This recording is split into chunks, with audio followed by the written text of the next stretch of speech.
Hey, what's up everybody? Welcome back to Unparalleled Universe for another action figure review, and today we're taking a look at the brand new Marvel Legends Fantastic Four Dr. Doom from the Super Skrull Build-A-Figure wave, and I'm pumped up about this figure. This is one that a lot of us have been waiting for a very long time, so I'm super excited to finally have it. But let's get into it, starting with the packaging. You're able to see the figure here, you can see the accessories, you can see the Build-A-Figure piece, all that good stuff. Down here it says Fantastic Four, Dr. Doom. Up here we have a Fantastic Four logo, which I like a lot. On the side we get some really cool looking Dr. Doom artwork. On the back we get a look at all the figures that it takes to build the Super Skrull Build-A-Figure, and I'm pretty sure I'm gonna go ahead and build that because that looks really good. And I think this whole wave actually looks really good, even though there's a lot of repaints and stuff. I think the whole wave has some pretty good figures, so I'm excited about that. And then we have a very short Victor Von Doom biography up here. We get a shot of the figure. On this side, some more artwork. The packaging is collector friendly, but let's go ahead and open it up and take a look at the figure itself. So here we have Doom out of the packaging, and to be completely honest with you,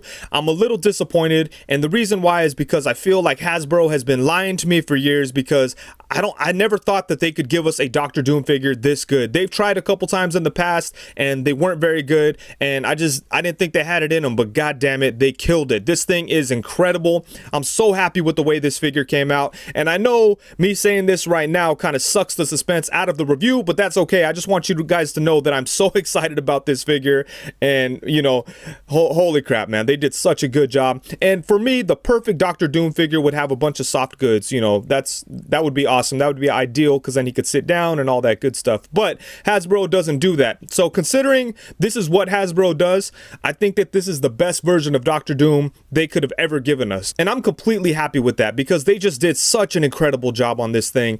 And oh, holy crap, man, this thing is beautiful. But yeah, let's go ahead and start talking about the figure, and we'll zoom in close in just a second here and take a look at everything. But I just wanted to give you guys a good look of how the figure looks, just kind of standing there, hanging out, doing his thing. Okay, so let's get in close to talk about all the details on this guy. Starting off with the hood, as you can see, it's not smooth at all. It definitely has a cloth-like texture to it, so I can appreciate that. They couldn't give us soft goods, but they definitely gave us plastic that looks like soft goods, so that's really cool. We have some wrinkles in the back. We have the little tail thing here. And then same thing with the cape. You can see all of the texture that makes it look like actual cloth. Same thing on the inside of the cape. So that looks really, really nice.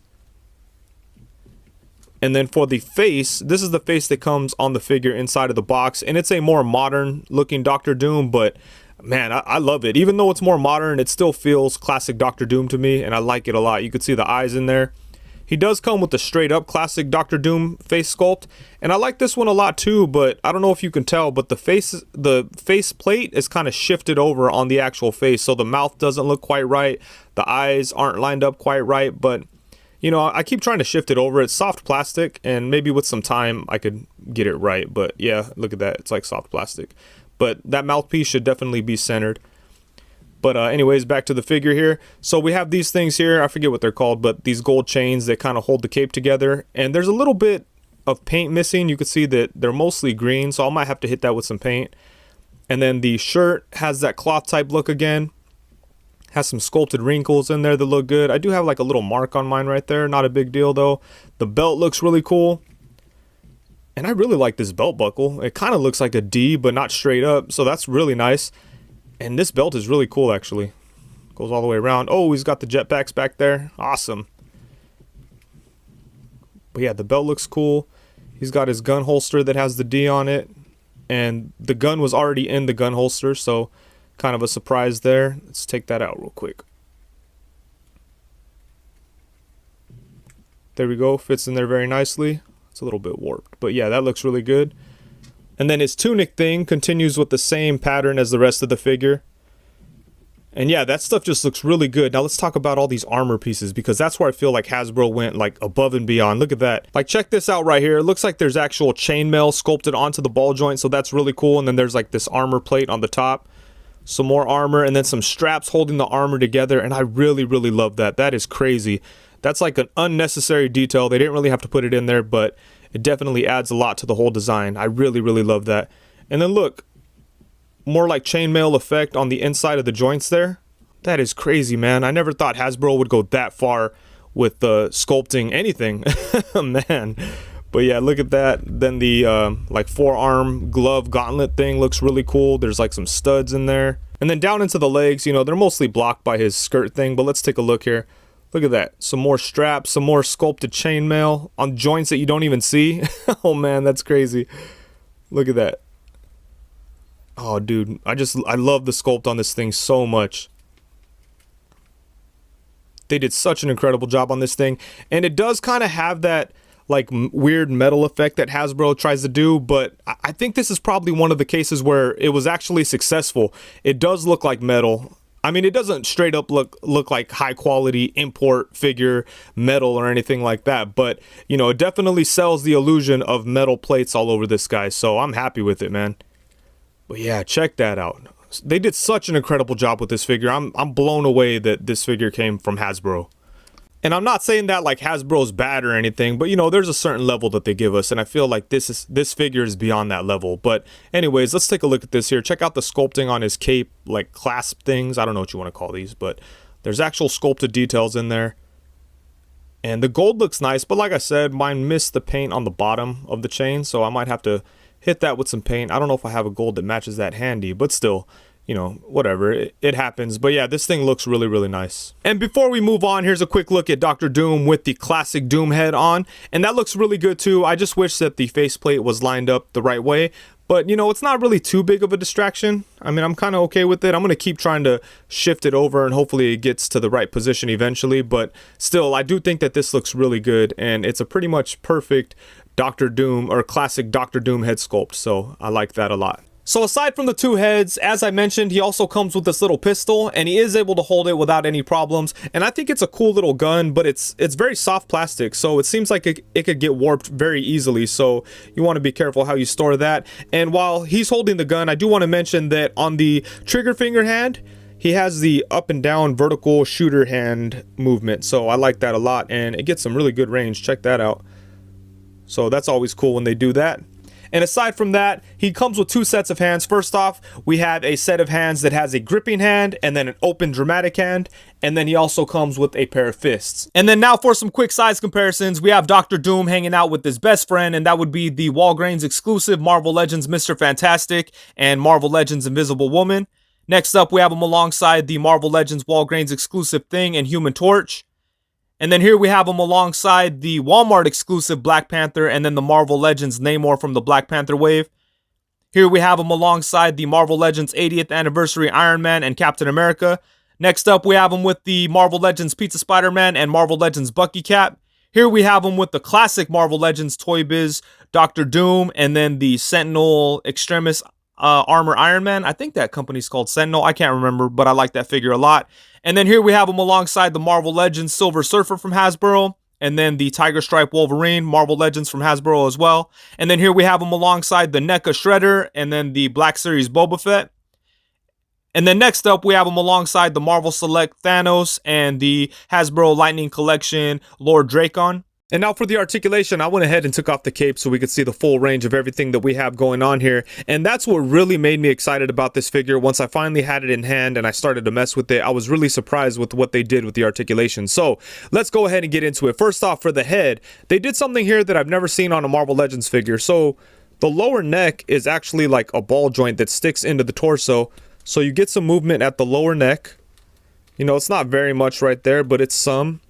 And then the head is on like the traditional Marvel Legends type of neck joint where it's like I guess it's like a ball joint and then like a hinge. So you could get his head to look all the way down like this using both of those joints. So that is really nice. And then you could get it to look up a really nice amount. The only thing about this whole setup is when you're moving the head around, it tends to kind of pop off real easy. So need to be careful with it, but check it out here. So you could get him to look up to right there. So that's awesome. And then another new thing I feel like that we have here is the torso setup is different from most Marvel Legends figures too. This kind of reminds me of like a Mythic Legions figure because the torso is just like one piece. There's no like ab crunch or anything like that. And basically where you're getting your movement is at the waist. And doing that, check it out. Look at this. Boom. You get some really nice crunch So it's not the most crunch ever, but for a Doctor Doom type of figure, this is like the ideal setup for the torso, because it would have kind of sucked if they forced a like traditional ab crunch in there and broke up this beautiful sculpt. I much prefer what they did here, because you actually get some really good movement. Look at that. And then you could go back a really nice amount, and you do get a gap there, but then you could just push his belt tunic thing up to cover it. So there you go. And then you get some side to side. So that's nice. Back this way. Again, you know, you got some gaps and stuff like that, but using the skirt thing, you could kind of work it out where that's not really a big deal if you're taking pictures. So look at that. I really, really love this joint, especially for a character like Doctor Doom. I think that works out really good. You could get some really cool poses out of that. So I was really happy with that. And then, of course, you're able to twist right there. So that's nice. And then for the arms, we have ball jointed shoulders that go all the way around. But the thing I like about these a lot is how forward you could bring his arms. You can almost get his arms like in front of his chest, even though he doesn't have a shoulder butterfly joint or anything like that. You could still get his arms in front of him a pretty nice amount. Look at that. So I'm happy with that. And then his arms could go all the way around, come out to the side. And even though he has armor and stuff all over his shoulders, like, the articulation is fine. It's not hindered at all. So that's really cool. And then we have upper bicep swivel, double jointed elbows. Let's see. They get pretty good bend. Look at that. Of course, you have a bunch of armor pieces, so it's gonna get blocked and stuff a little bit, but for the most part, the bend is pretty decent. And then we have a swivel at the wrist, a hinge at the wrist. For the legs, you could pretty much go all the way out to the side. You could almost get him to do the splits. And the tunic thing is, I mean, the plastic is pretty sturdy, but it's still soft enough to get out of the way. So if you want to bring his leg up forward, you can a pretty nice amount without the tunic thing getting in the way. And it's actually two separate pieces. It is connected at the belt right there, so you do want to be careful. But the front and back pieces are separate, so that's awesome. And then let's see here, we could go back. It's a little bit, gives you a little less going back, but you could definitely get his leg back a little bit. And then you have the upper thigh swivel, double jointed knees, which are pretty good. And then at the foot, you have a swivel, there's like a little ball joint in there. So you have a swivel. You can't really move them up and down too much because of the design, but let's see here what we can do. Oh, there we go. Yeah, you can. Just got to shift it around, so that's good. But you can't bring it up too much. Could only go up to about right there, but that's fine. And then you have the rocking ankles. So yeah, a really nice amount of articulation, especially for a Doctor Doom figure.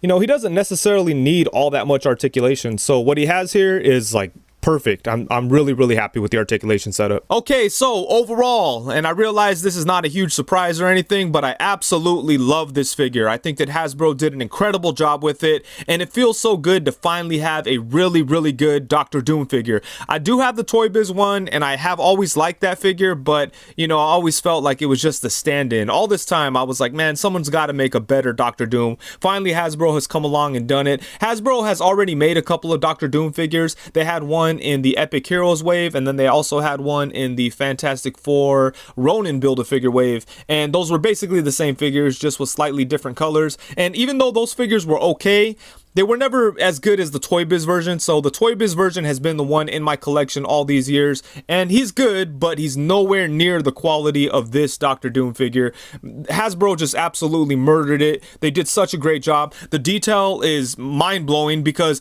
even though Hasbro is, you know, they're making some really great figures this year, they're still a big, huge company. They're not an import company, and you know, they're known for making toys for kids, but sometimes they just come along and just do like an incredible job on a figure, and it blows my mind sometimes the amount of detail that they put into a figure that you could walk into Walmart and buy, or walk into Target and buy, and like a little kid could walk in and buy this figure if they want. Anyone could buy this figure because it's going to be in major stores, you know. That's just, it's crazy that they put this amount of detail into it. And then on top of that, the articulation is pretty much perfect. I can't think of anything that I wish that they would have included that they didn't. They did such a great job with it.